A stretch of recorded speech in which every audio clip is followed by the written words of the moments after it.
Bonjour à tous, ravi de vous retrouver sur France 24. Bienvenue à l'heure de Paris Direct. Voici tout de suite les principaux titres que nous développons en cette mi-journée. À la une, la bande de Gaza, toujours dans l'attente d'une nouvelle offensive terrestre.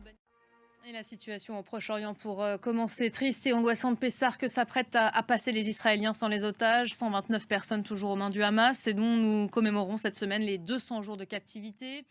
Mais qu'a donc bien voulu dire ce week-end le Premier ministre? On va aller plus loin tout de suite avec vous, Bilal Tarabé. Bonjour Bilal. Bonjour. Accroître la pression militaire et politique, il faut entendre quoi là-dedans?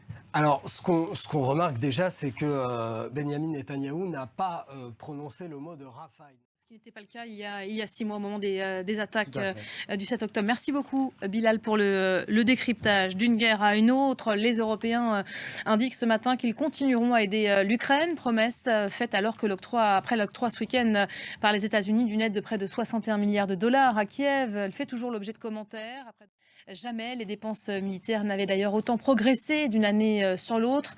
C'est ce qu'indique aujourd'hui le rapport du CIPRI après ces dernières statistiques. Le détail tout de suite avec Léo Péchard.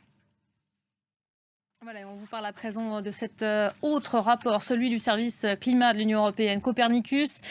Il fait le bilan sur l'état du climat mondial. L'Europe a subi en 2023 un record de jours de stress thermique extrême, température record, sécheresse généralisée, perte de glace. L'organisation dresse le tableau des changements alarmants, dit-il, en cours sur le continent. On fait le point tout de suite avec Jade Lévin. Et voilà pour l'essentiel de l'actualité en cette mi-journée.